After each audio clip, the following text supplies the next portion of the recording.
En attendant sa sortie en mars prochain, là où les futures consoles de Nintendo désignées sous le nom de code NX suscitent de nombreux fantasmes. S'agira-t-il d'une console de salon, d'une portable, d'une machine hybride ou des trois à la fois? Voici 5 hypothèses en attendant l'officialisation. La première hypothèse pourrait donner du crédit à une déclaration de Nintendo qui affirme que la NX ne remplacera pas la Wii U ni la 3DS. Nintendo pourrait bien commercialiser une nouvelle console portable qui prendrait la forme d'un Wii U Gamepad ayant subi une cure d'amaigrissement. L'appareil pourrait fonctionner de manière autonome et cerise sur le gâteau, servir de mablette principale ou secondaire sur Wii U. Allez, pour l'occasion, Nintendo pourrait même se payer le luxe de déterrer une ancienne marque en l'appelant GBA2 pour faire un petit appel du pied aux fans déçus par l'arrêt de la Game Boy au profit de la DS en 2005. Et si le nom de code NX désignait non pas une mais deux consoles de jeu ou un concept liant les deux appareils? Après la toute dernière rumeur faisant état d'une console portable au nom de code MH, dans un premier temps Nintendo pourrait sortir un composant portable de sa NX aux allures de GBA2 ou Wii U Gamepad comme dans la première hypothèse, et plus tard commercialiser une console de salon dotée d'une puissance capable de rivaliser avec la PS4 ou la Xbox One. Tant qu'à faire, on imagine que la console portable proposerait des interactions inédites avec cette nouvelle machine de salon.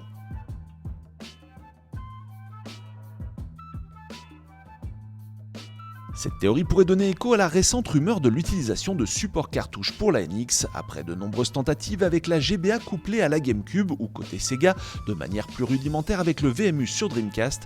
Nintendo pourrait être tenté par une machine véritablement hybride unissant le meilleur des deux mondes. En déplacement, la NX pourrait prendre l'apparence d'une console portable traditionnelle. Une fois à la maison, un dock déporterait le son, l'image et les commandes pour la transformer en véritable machine de salon. Seul bémol, cette machine disposerait probablement d'une architecture ARM et d'une puissance inférieure aux consoles de salon qui priverait finalement la NX du catalogue des éditeurs tiers. Cette hypothèse se base sur une rumeur démentie par Nintendo qui indiquait que la NX pourrait exécuter un système Android. Et lorsqu'on voit les miracles dont sont capables les API Vulkan en matière de calcul 3D sur Galaxy S7 par exemple, Nintendo pourrait choisir de basculer d'une architecture PowerPC à une architecture ARM pour nous sortir une console de salon dont le cœur serait finalement plus proche de nos mobiles ou tablettes actuelles que des PS4, Xbox One et autres PC. Et même si à l'aide de Vulkan, cette NX n'arriverait pas à la hauteur des APU AMD des consoles de salon actuelles, cela ne devrait pas déranger Nintendo qui nous habitue à des specs au rabais depuis la Wii.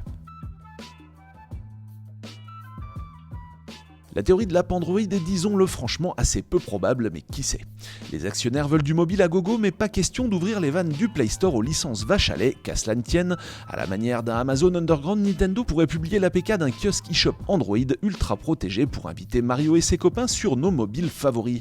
Allez, soyons même carrément fous, gameplay aux petits oignons oblige. La NX pourrait simplement prendre la forme d'une manette pour smartphone Bluetooth compatible de type Moga, PowerShell ou iPega.